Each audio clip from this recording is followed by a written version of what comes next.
Bienvenue à bord de Lifesong, tandis que nous entreprenons une navigation vers l'Arctique depuis la Bretagne, en France. Pendant 5 semaines, 2 équipes d'aventuriers se relayeront à bord. Toujours sous le regard bienveillant de Benoît, notre capitaine expérimenté en navigation arctique et australe. Avec lui, Emmanuel, son père, véritable âme chaleureuse et attentive du bord. Et moi-même, Axel, qui vais occuper le rôle de second tout au long de cette navigation. L'objectif est simple, relier Roscoff, en France, à Bodø, en Norvège. L'itinéraire se divise en 2 grandes étapes. La première nous mènera à travers la Manche, la mer d'Irlande, l'Écosse et la mer du Nord pour arriver à Florø, point de rencontre avec notre second équipage. La deuxième étape nous amènera à zigzaguer dans les fjords norvégiens, à franchir le fameux cercle arctique et à rejoindre Bodø, au-delà du 67e degré nord. Le voilier pour cette expédition est Lifesong, un monocoque Garcia de 68 pieds en aluminium, taillé pour les navigations polaires. Mais pourquoi aller convoyer ce voilier en particulier? Eh bien, il s'avère qu'il y a toute une petite histoire derrière cette aventure arctique.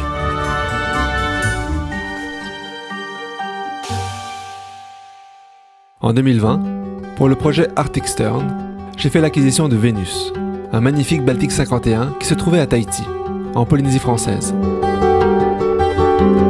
Mais avant de se retrouver dans ces eaux tropicales, Vénus a navigué en Antarctique et en Patagonie, dans les mains expertes de Christophe et Emma. 2 personnes fabuleuses qui connaissaient alors le voilier comme leur poche.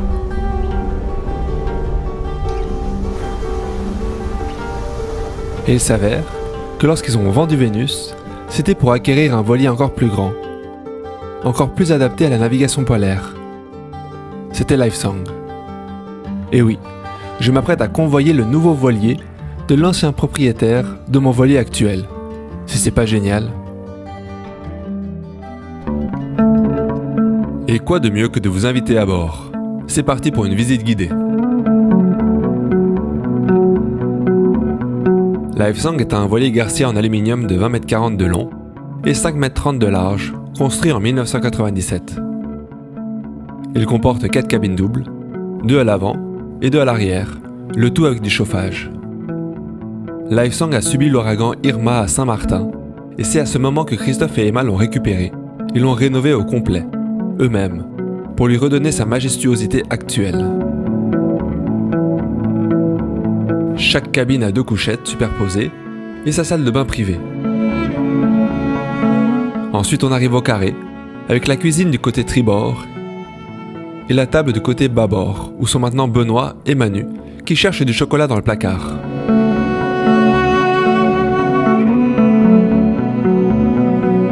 À l'arrière, la table à cartes centralisée avec l'ordinateur et le poste de navigation permet d'avoir une communication rapide et efficace à tout moment avec l'équipe qui se trouve dehors, à la barre.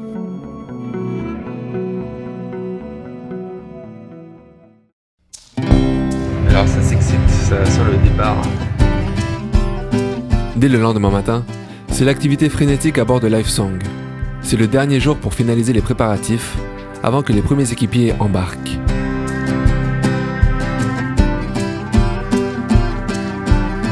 D'un côté, il y a l'approvisionnement en vivres, supervisé par Emma, que j'ai enfin rencontrée, qui calculait pour pouvoir nourrir 8 ventres affamés pendant près de 4 semaines, dans le but de réduire le besoin de se ravitailler en chemin.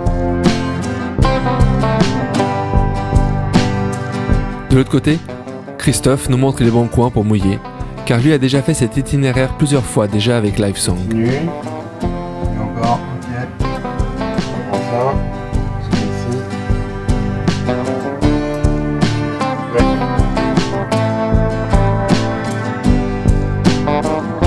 Avant de partir, le gréement est vérifié au complet, de haut en bas. Et finalement, nous installons 4 bobines d'amarre pour pouvoir faire des mouillages patagoniens, qui consistent à s'amarrer directement à la terre ferme pour éviter de trop se déplacer lorsque l'endroit est très petit. Mais ça on verra plus tard.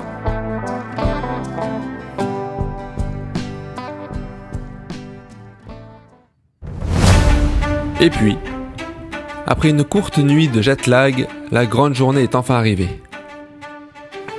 Voilà, on va continue, hein. J'ai des petits yeux. Chaque fois, j'ai des petits yeux. On continue.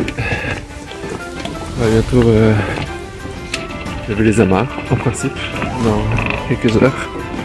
Et c'est parti.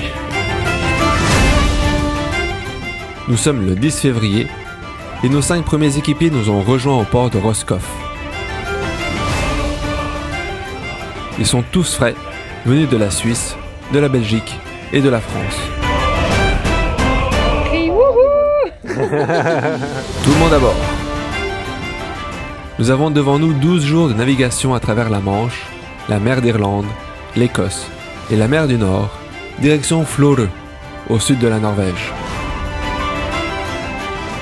Un petit dernier topo météo de notre capitaine à tout l'équipage, et puis tout le monde à son poste. On est prêt à larguer les amarres, direction Florø.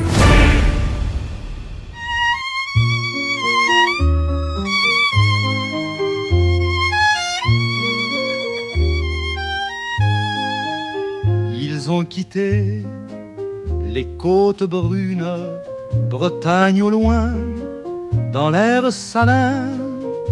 Sous le soleil couchant la lune, le vent léger guide leurs mains. Capitaine Benoît, maître à bord, Axel le second veille au Cap Fort. Isabelle Ribri se contemple et sous les étoiles, leurs cœurs s'assemblent. Adieu la terre et ses promesses, adieu le port, les feux lointains. Life Song s'élance et nous adresse le chant du large lié au destin. Augustin chante au gré du vent, Marc tient la barre, cœur vigilant. Éline murmure aux flots qui grondent, Emmanuel rêve au bout du monde.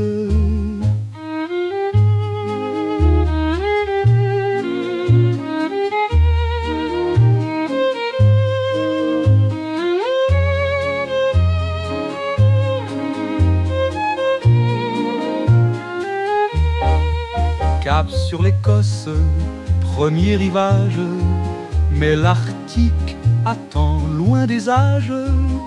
Au-delà des flots et des tempêtes, un froid de cristal marque leur quête. Adieu la terre et ses promesses, adieu le port, les feux lointains. Life Song s'élance et nous adresse le chant du large lié au destin. Ils étaient 8, portés par l'onde, Bretagne au loin, dernier parfum. Life Song leur murmure ce monde où l'infini tient dans leurs mains. Salut à tous, 11 février, on est au large de l'Angleterre, qui est là, juste là. Puis la pétale continue, il n'y a pas beaucoup de vent. Là on a du 4 nœuds, 5 nœuds apparents.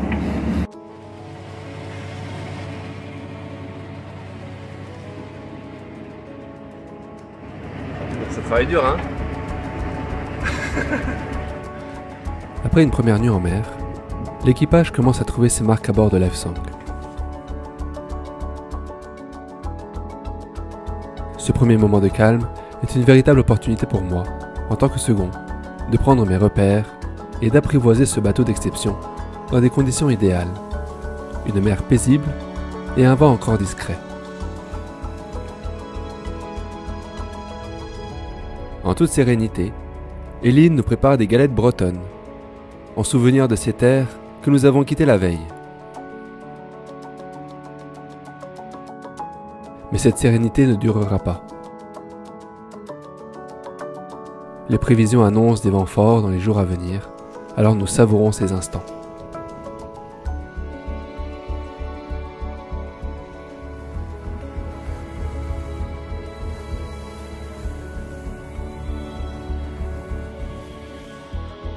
À bord, un outil devient rapidement notre meilleur allié, l'AIS, ou Système d'identification automatique. En un regard, nous pouvons anticiper les croisements et éviter tout risque de collision. Ce dispositif permet de repérer en temps réel notre position ainsi que les autres navires autour de nous.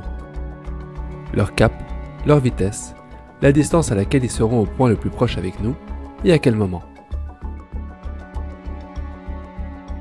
Dans cette zone, où ferries, cargos et navires de pêche sillonnent sans relâche, cette technologie est précieuse, mais elle ne remplace pas l'importance d'une vigie constante. Avec ce premier équipage, notre destination finale est Florø, au sud-ouest de la Norvège. La navigation en février nous amène à devoir moduler notre parcours et notre rythme par rapport aux dépressions qui sévissent cette région à cette période de l'année. Notre itinéraire prévu est le suivant. Après être parti de Roscoff et avoir traversé la Manche, nous allons remonter la mer d'Irlande jusqu'en Écosse, à Oban, pour une première escale. Ensuite, si les conditions le permettent, nous devrions nous arrêter à Stornoway, dernière escale avant notre dernière traversée de cette section, à travers la mer du Nord, jusqu'à Florø. Mais chaque chose en son temps. Salut à tous, bienvenue à bord de Lifesong. Lifesong direction Florø. On est le 12 février 2023, jour 3 de cette petite navigation direction Florø. On est en ce moment entre l'Angleterre et Irlande. On est dans la mer The Irish Sea, si je ne me trompe pas. À peine 3 jours se sont écoulés depuis que nous avons quitté les côtes françaises.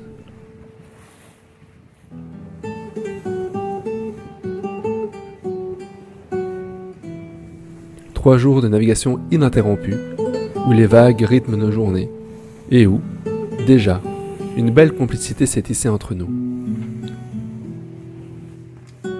Ce qui ressemblait à un équipage de parfaits inconnus commence à prendre la forme d'une famille. Une famille unie par cette aventure, où chacun apprend à se connaître et à s'adapter à la vie en mer. Les conditions sont assez bonnes. On a fait quelques jours de moteur parce qu'il n'y avait pas beaucoup de vent, mais là on a du 13-14 nœuds apparents, grand largue. Ouais, plutôt travers même. Fait que c'est parfait, les conditions devraient se détériorer, c'est un grand mot. Devraient augmenter au fur et à mesure de la journée, puis demain. Et avec une arrivée possible à la première escale dans 2 jours, mardi. Donc, il fait un petit peu froid, comme vous pouvez voir, ça change de la Polynésie française. Allez, ciao! Qu'est-ce que tu vas faire?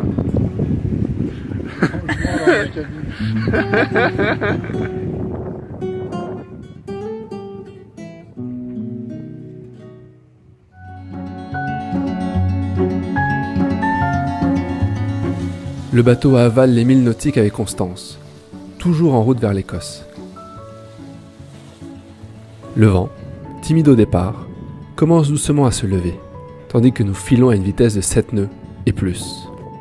Avec le vent, le froid s'immisce dans nos journées et nos nuits, tandis que nous mettons toujours plus de couches sur nous. Sur Lifesong, chacun trouve peu à peu sa place. Les rôles et les habitudes s'installent. La vie à bord s'organise autour d'un rythme bien particulier. Les quarts de nuit se succèdent avec rigueur. Le matin et l'après-midi, les siestes sont sacrées, un moment précieux pour récupérer le sommeil perdu avant la prochaine nuit. Benoît étudie régulièrement la carte, anticipant les jours à venir et les manœuvres nécessaires. Et puis évidemment, il y a aussi... Ah voilà l'apéro.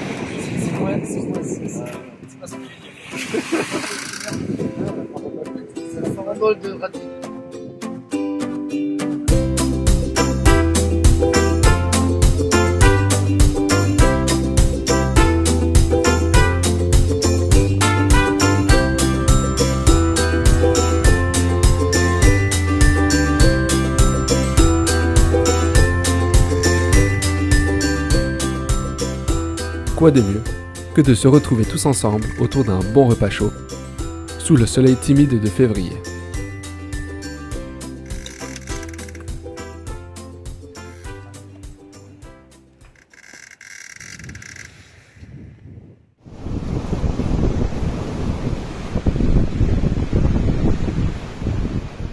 Tranquillement, la mer grossit tandis que le vent augmente. Capitaine Benoît est à la barre. Lifesong tangue d'un bord à l'autre sous les vagues de plusieurs mètres de haut. Cette nuit, nous avons longé l'Isle of Man, une île chargée d'histoire et de mystères, nichée au cœur de la mer d'Irlande. Elle est connue pour son héritage viking, ses paysages sauvages et ses légendes celtiques. Cette île indépendante, ni anglaise ni écossaise, a su préserver sa culture unique et son propre gouvernement, le Tynwald, l'un des plus anciens parlements du monde. Dommage, on l'a longé la nuit. Salut à tous, alors nous voici à bord de Lifesong, on est le 13 février, à bord de Lifesong, direction Oban, en Écosse.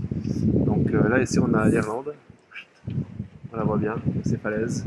Là ici on a l'Écosse, on arrive en Écosse. Là ici on a le tableau de commande et le génois. Et puis on avance bien, on avance à 7 nœuds et on arrive à Oban en principe ce soir ou demain matin. Ça dépend un petit peu du vent et surtout du courant. Donc voilà.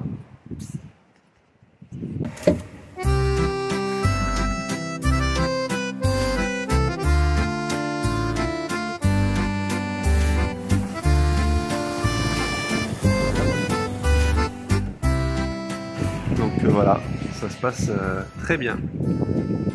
Tranquille, tranquille.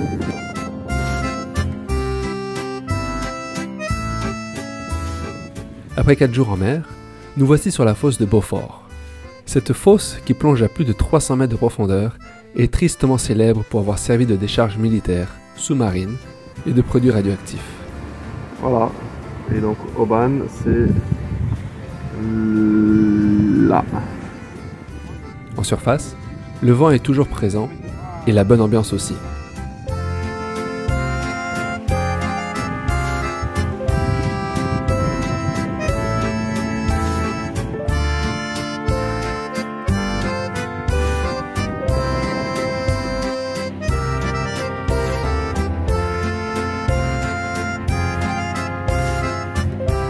Nous avons tous hâte de découvrir l'Écosse.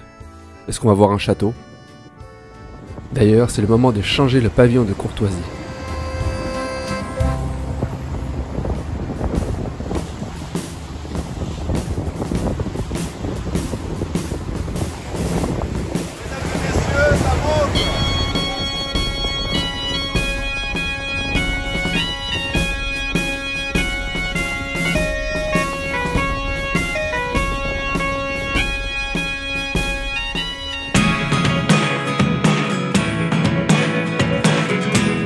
On a un double reportage.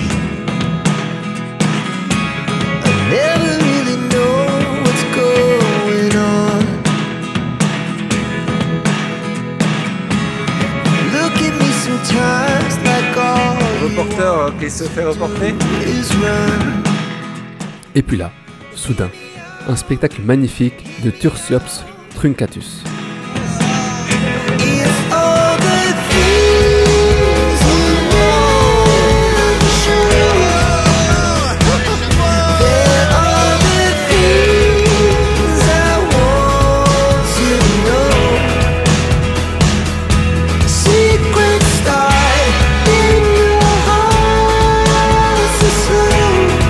Le grand dauphin est une espèce très active et célèbre pour ses sauts acrobatiques, comme on a pu le constater.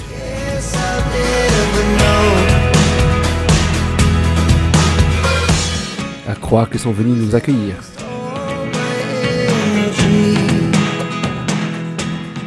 Selon la mythologie celte, les dauphins sont des guides spirituels, protecteurs des âmes perdues en mer. Sommes-nous perdus? Je ne crois pas. Mais dans tous les cas, c'était un spectacle magnifique.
Ouais, c'était vraiment bien.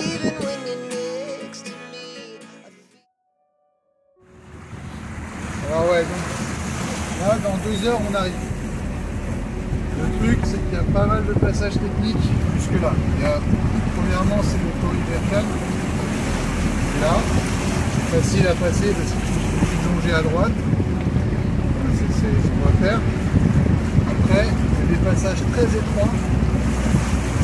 On va passer 2 nuits avec beaucoup de courant. Ça veut dire que on parle pas, on n'est pas distrait, voilà, on est sur la carto. Le golfe de Corrivercan est reconnu pour engloutir les voiliers qui s'en approchent trop.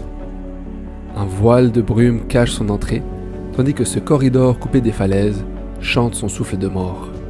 Certains disent même que le Kraken lui-même y habite, créant des maelströms pour engloutir les plus téméraires. D'autres croient que Kaleishpur, une divinité celtique liée à l'hiver et à la mer, règne sur ces eaux, testant les navigateurs qui osent s'y aventurer.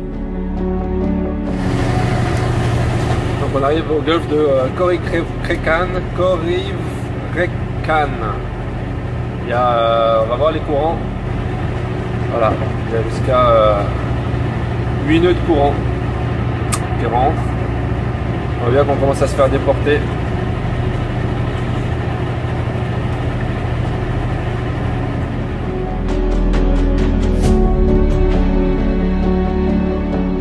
En toute humilité, nous sommes passés devant, au loin, afin de ne pas attirer vers nous le regard des créatures divines.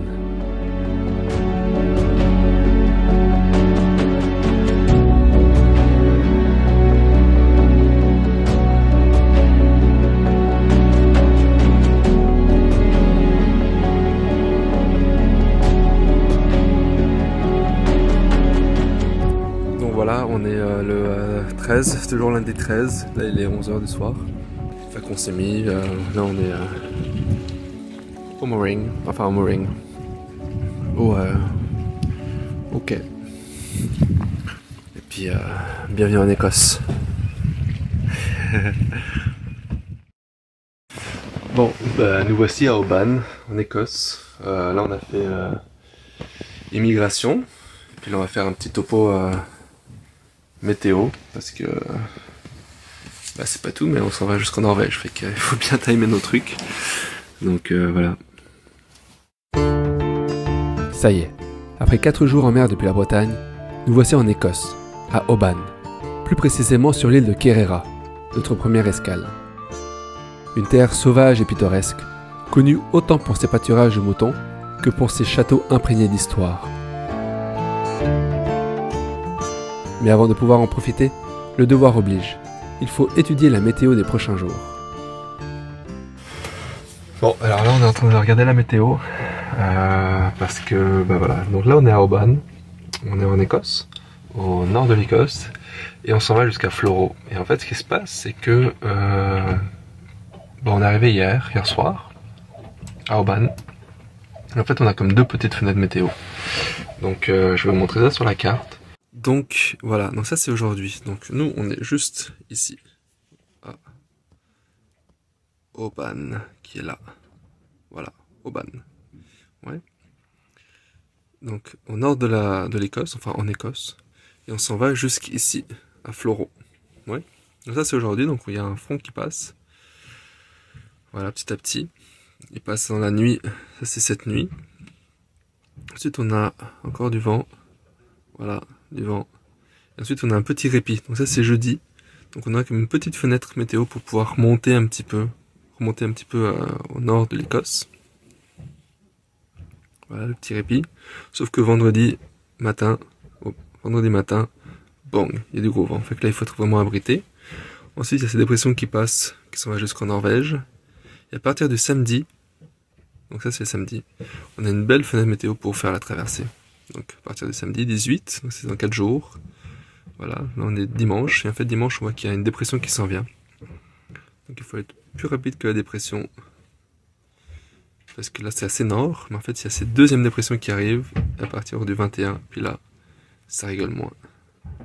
Voilà, ça c'est le mercredi 22 et le 23.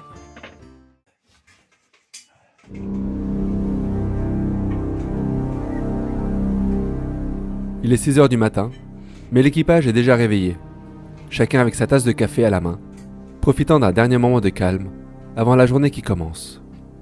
La première étape de la journée a été une manœuvre d'appareillage délicate, dans la nuit du matin, le vent nous poussant contre les pontons. Une manœuvre qui s'est déroulée parfaitement, maintenant que l'équipage est bien rodé.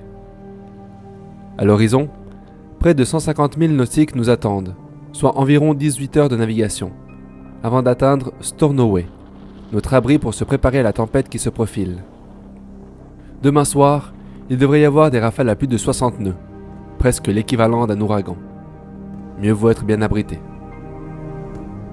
Maintenant, les collines environnantes nous protègent, nous offrant une parenthèse idéale pour préparer le voilier à la traversée à venir. Dégonflage des énormes pare-battes, chacun avec sa propre technique. Le travail dur, hein? Le travail dur?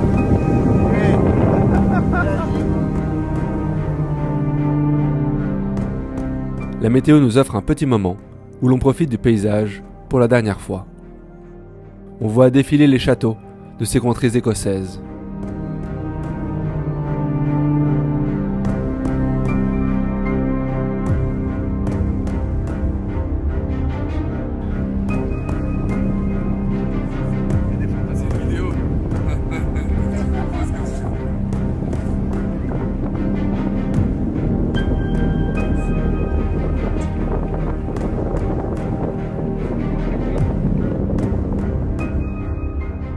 Puis, l'heure approche.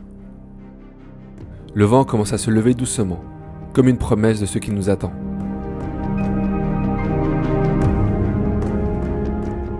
Il est temps de ranger la housse de la grande voile. Chaque membre de l'équipage s'active pour être prêt à hisser les voiles au moment opportun. Alors, est-ce que ça se voit qu'on est une équipe de professionnels ou pas? Tu dis quoi? Est-ce que ça se voit qu'on est une équipe de professionnels ou pas? Je pense qu'en 5 jours, on est tous devenus des professionnels, c'est ça qui est.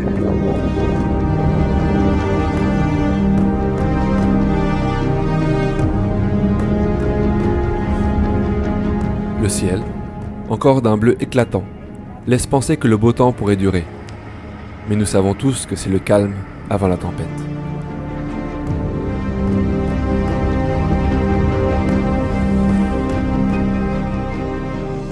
Bon ben voilà. 15 février, il est 10 h et en principe dans 4 heures ça va être la guerre. On peut avoir des vents jusqu'à 35-40 nœuds. Donc voilà, on s'est préparé, on a mis les 3 riz, trinquettes. Là pour l'instant il y a 20 nœuds, 21. Et on essaie de faire le plus de west possible pour avoir un meilleur angle pour la suite, pour pas être trop auprès. Et on va se reposer un petit peu avant que ça soit le bordel. Allez hop. Ciao.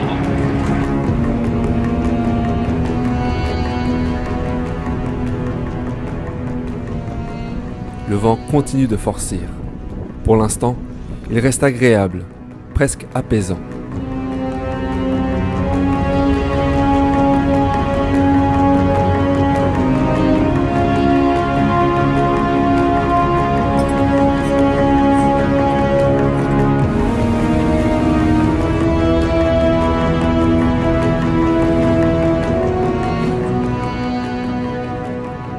L'horizon commence à se charger de nuages sombres. Chaque minute qui passe nous rapproche de la tempête.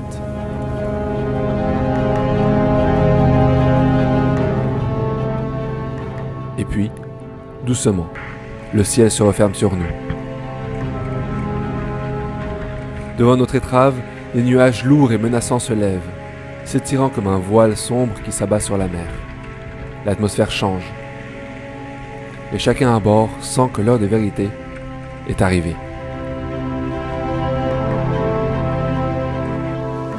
C'est un premier grain qui nous accueille, brutal et saisissant, avec des vents dépassant les 35 nœuds et une grêle qui martèle le pont du voilier.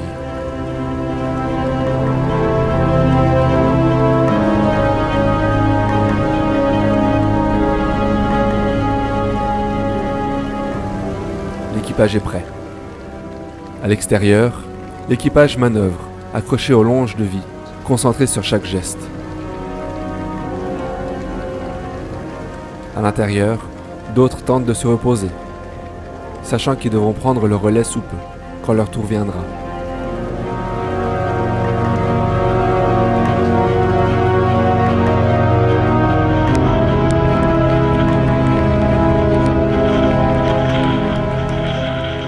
Alors que la grêle s'estompe et que la pluie cesse un instant, le vent et les vagues, eux, ne faiblissent pas.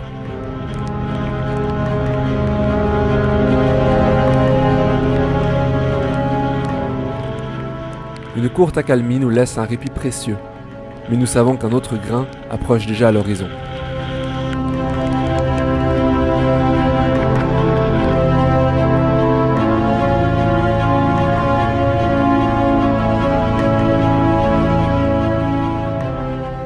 Le deuxième grain nous frappe, plus violent encore, avec des rafales à plus de 40 nœuds. Le voilier gîte violemment, chaque vague semblant vouloir l'engloutir.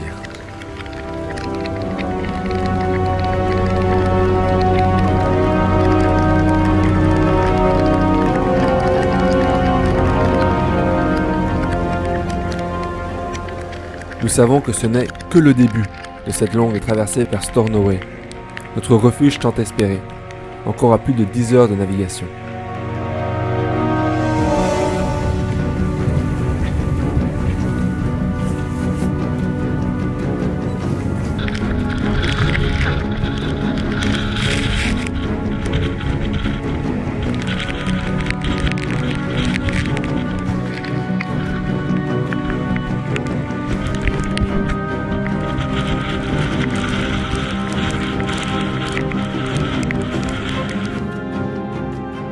Depuis l'intérieur du bateau, les vagues paraissent encore plus gigantesques, monstrueuses.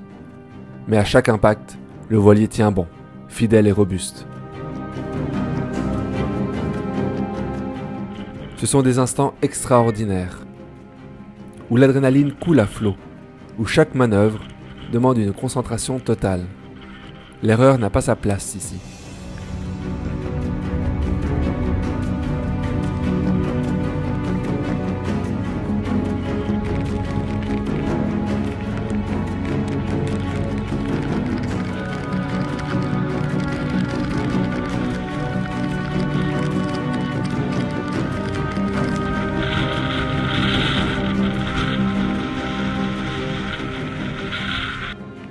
C'est dans ces moments-là que nous mesurons la puissance de la mer, l'humilité qu'elle nous impose et la force de l'esprit d'équipe qui nous lie face à l'immensité. Aucun moment ne se ressemble et le paysage ne cesse de changer, offrant un spectacle de lumière unique.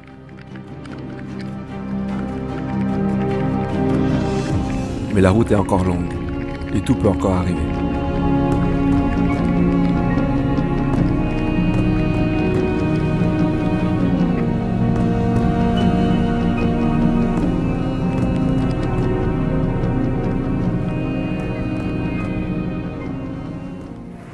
Alors nous voici à Stornoway. Ouais. Nous voici à Stornoway, au nord des îles Harris. Nous sommes arrivés la veille, en pleine nuit. C'est ici que nous ferons notre dernière halte avant la grande traversée de la mer du Nord. Cette nuit, ils annoncent jusqu'à 60 nœuds de vent. En attendant, nous profitons de cette escale pour souffler un peu.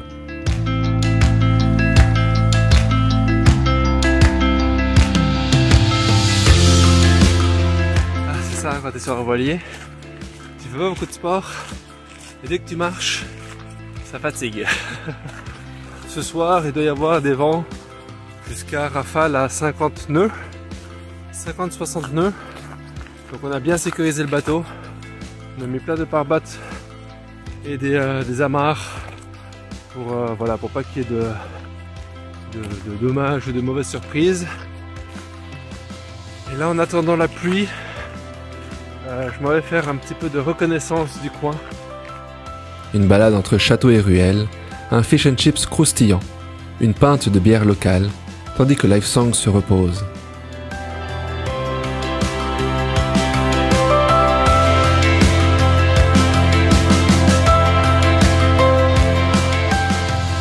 ici, le monde ils sont fous. Il fait genre 3 degrés et puis le monde ils sont en short. Toi t'es là avec toutes tes affaires, tout ton gear, puis le monde ils sont en short. Yes. What do you want? Ship and chips. Ship and chips. Not fresh. Cheers, tu commences? Cheers. Une pause bienvenue avant le prochain défi. Et puis, une surprise nous attend. Je vous présente Eric, mon colocataire de cabine. Georgia, Georgia, the war is through. Just an old sweet song, keep Georgia on my mind.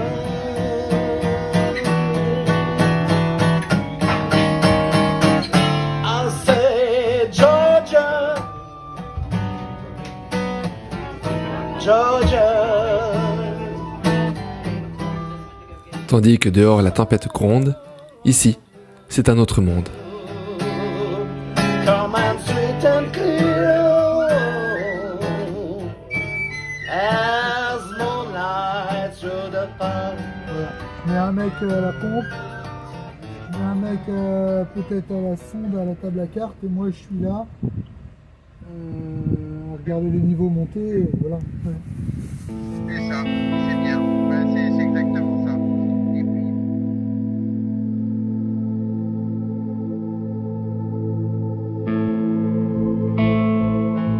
Le temps des derniers préparatifs est arrivé.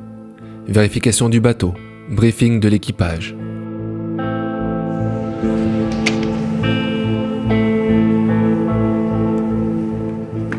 On a fait le plein de fuel à Stornoway, direction Floro ou les environs. Donc là c'est parti pour 2 jours, 3 jours de nave. Ça se peut qu'on ait un petit peu de vent quand on arrive en Norvège. Mais voilà, donc bye bye l'Écosse. Puis maintenant c'est direction Norway with our captain. Là. L'enjeu est de réussir à réaliser la traversée entre 2 dépressions. Pour cela, nous devons partir juste après le passage d'une première dépression, quand le vent se calme, bien que les conditions ne soient pas agréables, dues à la mer qui reste agitée par la houle résiduelle. Ensuite, il faudra réussir à avancer rapidement pour atteindre l'abri des fjords norvégiens avant que la prochaine tempête ne nous rattrape.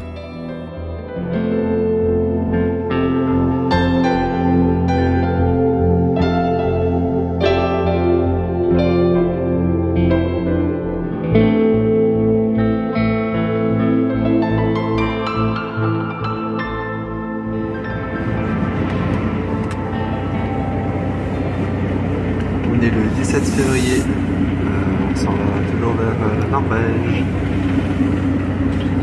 On commence à s'approcher des îles Shetland et il fait quand même froid. Frais. Il faisait 6 degrés cette nuit. Mais voilà, toujours sous moteur, c'est la grosse pédale. Pédale qui devrait durer encore 24 heures avant que le vent forcisse avec des rafales à 40 nœuds. Donc voilà.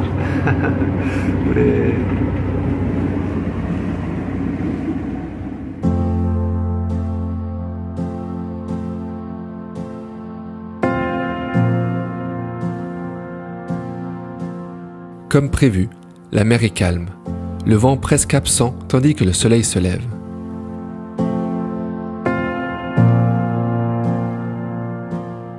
La houle, quant à elle, est bien présente.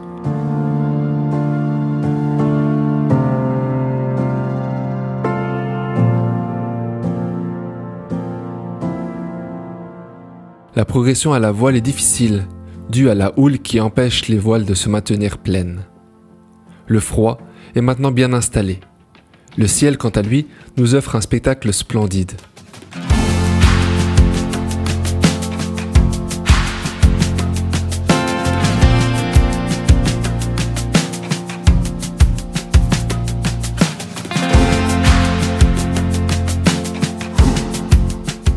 encore une fois, l'équipage profite de ces moments de calme.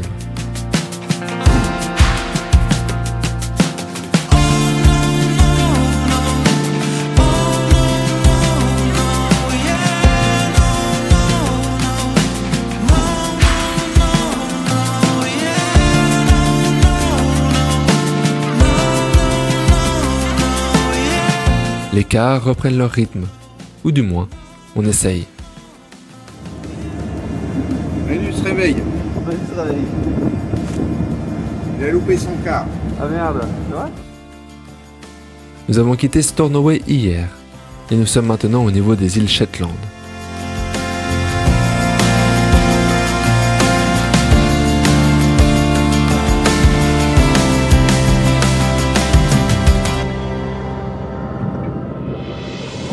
Nous avons même un hélicoptère qui vient faire un tour autour de nous en fin d'après-midi.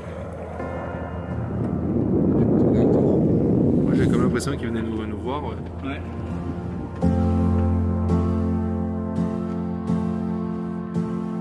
On a rien fait, hein.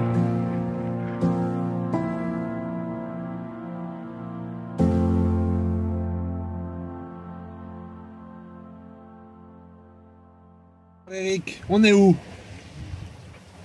On est mer du Nord, Mais encore. au-dessus du 60e parallèle.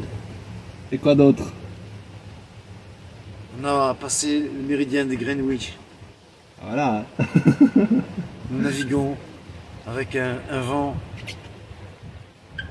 pas stabilisé, mais une mer peu agitée, mais quand même avec quelques vagues. Il pleut. J'ai faim, j'ai sommeil.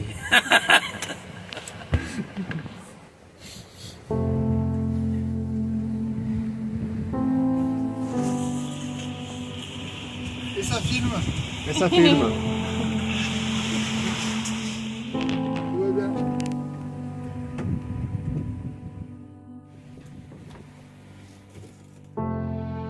Aujourd'hui, nous franchissons deux lignes symboliques. Comme nous l'a indiqué Eric, nous avons traversé la longitude de Greenwich.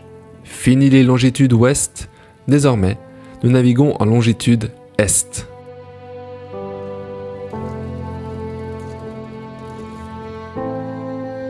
Mais nous sommes aussi passés au 60e degré nord. Nous sommes entrés dans les redoutables 60e. De l'autre côté du globe, dans l'hémisphère sud, à cette même latitude, on serait sur l'Antarctique.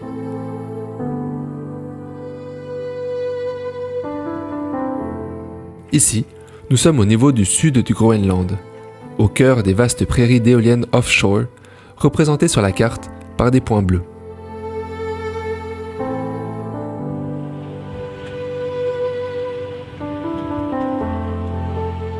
Puis, la mer change de visage.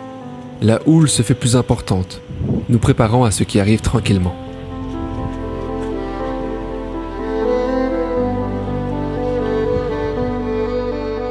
Il est 16 h et les fichiers météo ne présagent rien de très agréable dans les heures à venir. La dernière fois, les prévisions annonçaient 40 nœuds. Cette fois-ci, elles annoncent jusqu'à du 50 nœuds. Mais nous sommes prêts.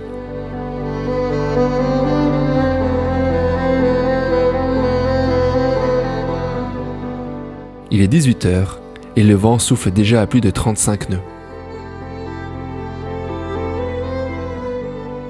Et le pire est encore à venir.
19 février et dehors ça souffle.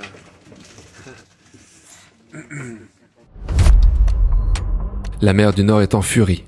Le vent hurle comme une bête sauvage. Les vagues se brisent contre la coque. La fatigue pèse sur les épaules, mais il n'y a pas de place pour l'hésitation. Avec Benoît, nous avons réorganisé les quarts. Jamais un instant sans le capitaine ou le second aux aguets. À 20h, le vent apparent grimpe à 40 nœuds. Nous prenons une décision cruciale, affaler complètement la grande voile et poursuivre avec le tourmentin seul. Selon les fichiers météo, le pire est encore à venir. Le froid mord à la peau. Lorsque je ne suis pas dehors en quart, je suis devant la carte. Même le repos se fait à poste. La nuit est interminable. Chaque vague soulève le bateau. Chaque rafale le fait vibrer. L'obscurité est totale. À l'intérieur, l'équipage essaie de se reposer avant de reprendre leur quart. À l'extérieur, l'enfer se déchaîne avec des vents à plus de 50 nœuds.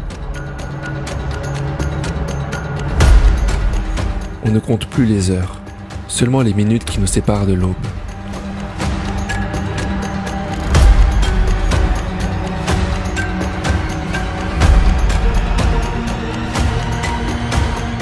Puis, enfin, un petit changement imperceptible. À 8h du matin, les fjords norvégiens émergent de la brume, comme une promesse. Mais ici, l'hostilité de la mer laisse place à une autre épreuve.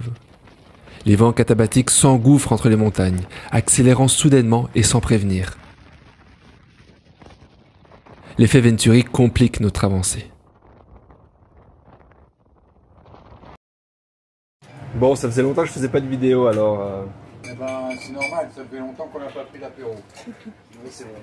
T'as pas filmé cette nuit? Non. Pas du tout. Ça me manquait d'ailleurs.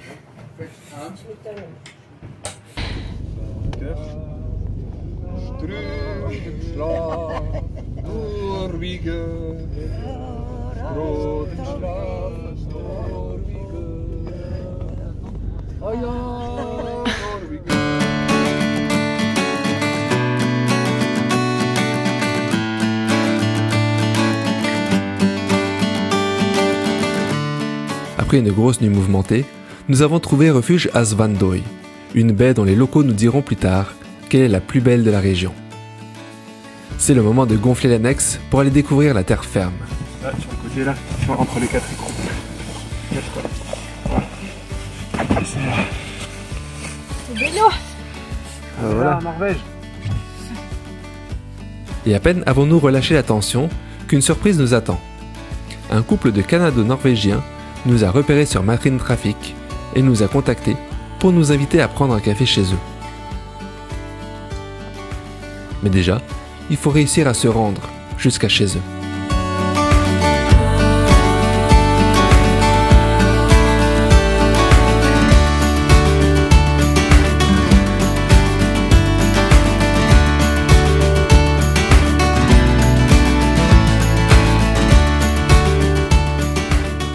Sur le chemin, nous découvrons des paysages à couper le souffle. C'est pas là.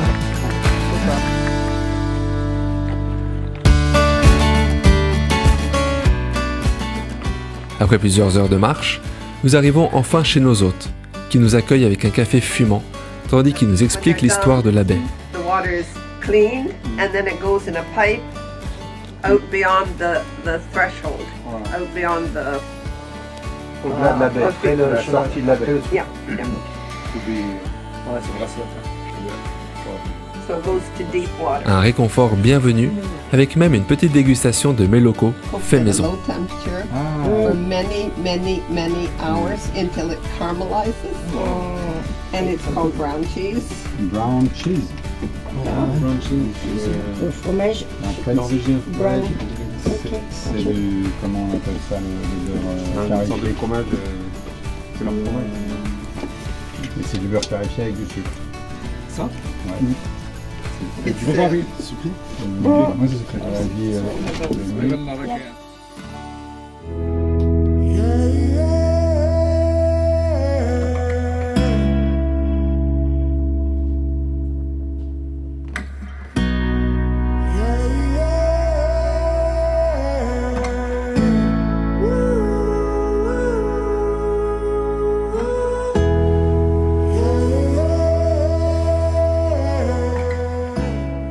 Et puis, le moment est arrivé. Nous levons l'ancre pour Florø pour une dernière traversée de 6000 nautiques. Cette navigation sera la dernière avec notre premier équipage, avec qui nous avons quitté les côtes bretonnes 2 semaines plus tôt.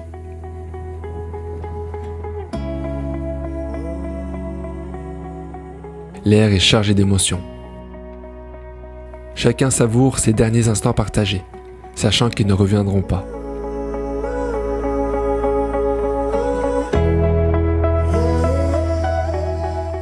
Pour ma part, ces 2 dernières semaines en tant que second m'ont déjà apporté plein d'enseignements.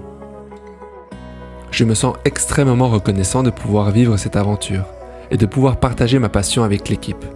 Parce que la voile, ce n'est pas que la navigation. C'est surtout et avant tout le partage. La création de souvenirs uniques. À l'approche de Florø, la brume s'épaissit, enveloppant la ville d'un mystère envoûtant. Vous êtes prêts?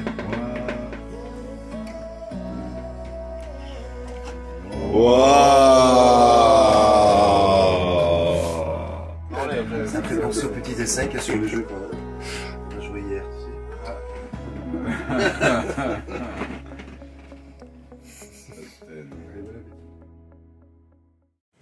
Salut à tous. Bon bah voilà, on est arrivé à Florø en Norvège.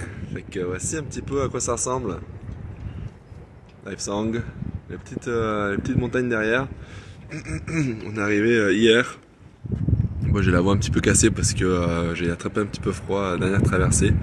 C'était assez rock'n'roll avec du bon vent. On a eu des rafales à 50 nœuds apparents en étant au portant. Fait que c'était pas mal plus que ça. Un petit peu froid il a fait quand même. Mais voilà, on est arrivé à Florø, si c'est pas malade.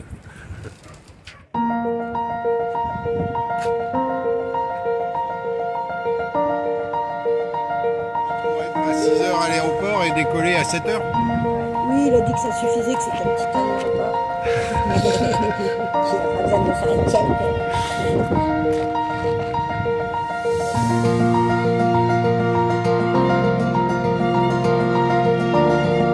Je t'ai vu, ouais. Après un premier matin à Florø, petit à petit, nos équipiers nous quittent, l'un après l'autre. C'est le moment des au revoir. Le pont de Lifesong semble plus vide, la ville plus silencieuse.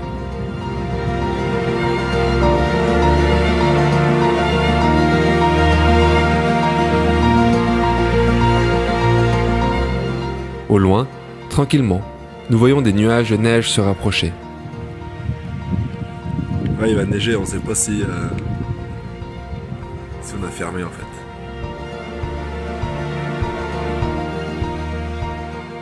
Bon bah voilà, il commence à neiger ici en Norvège. On se croirait à la maison. C'est la bonne neige collante par contre. Bien humide, bien mouillé. La première neige tombe sur Florø, déposant un petit voile blanc sur notre voilier et sur nos souvenirs.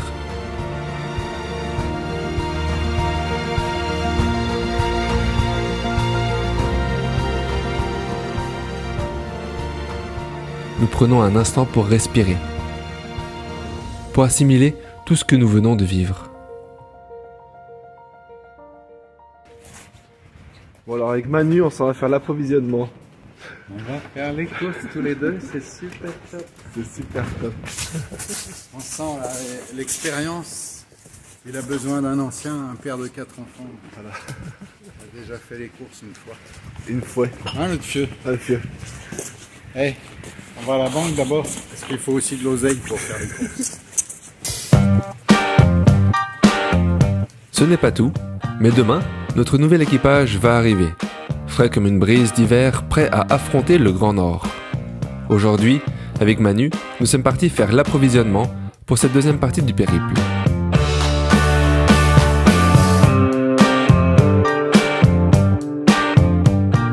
Aussi, nous faisons le tour des cabines, tandis que Benoît fait les vérifications de routine de Lifesong.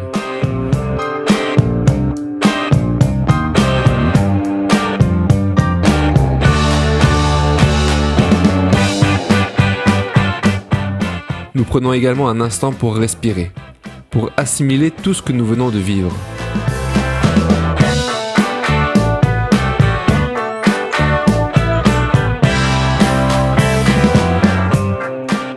Le tout couronné par un bon petit café préparé avec amour par Manu. Axel, tu veux Café. un café. Café. Et Axel, écoute, te voilà un bon café avec une belle texture, une surface. Une fois, hein? Voilà, Merci. bon appétit. Merci. Finaliser de préparer Live Song pour accueillir nos nouveaux équipiers.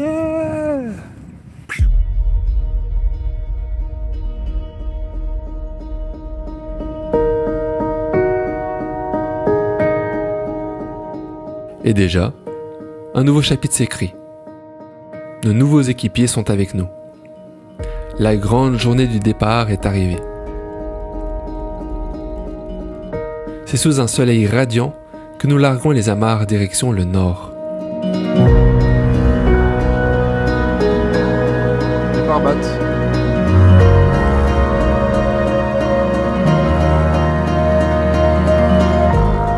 Un périple de 12 jours, à travers des tempêtes hivernales, de la neige, de la glace et bien plus encore.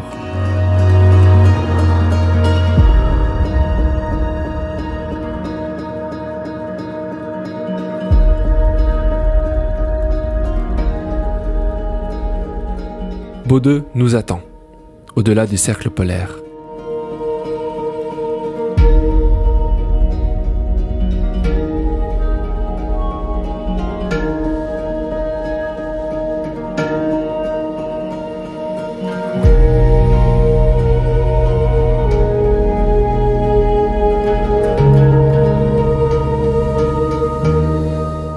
Et c'est à travers les fjords norvégiens, dans ce mois de février glacial, avec notre nouvelle équipe composée de Benoît, Bénédicte, Chloé, Denise, Emmanuel, Nelson, Colline, Stéphanie et moi-même, qu'une nouvelle aventure commence.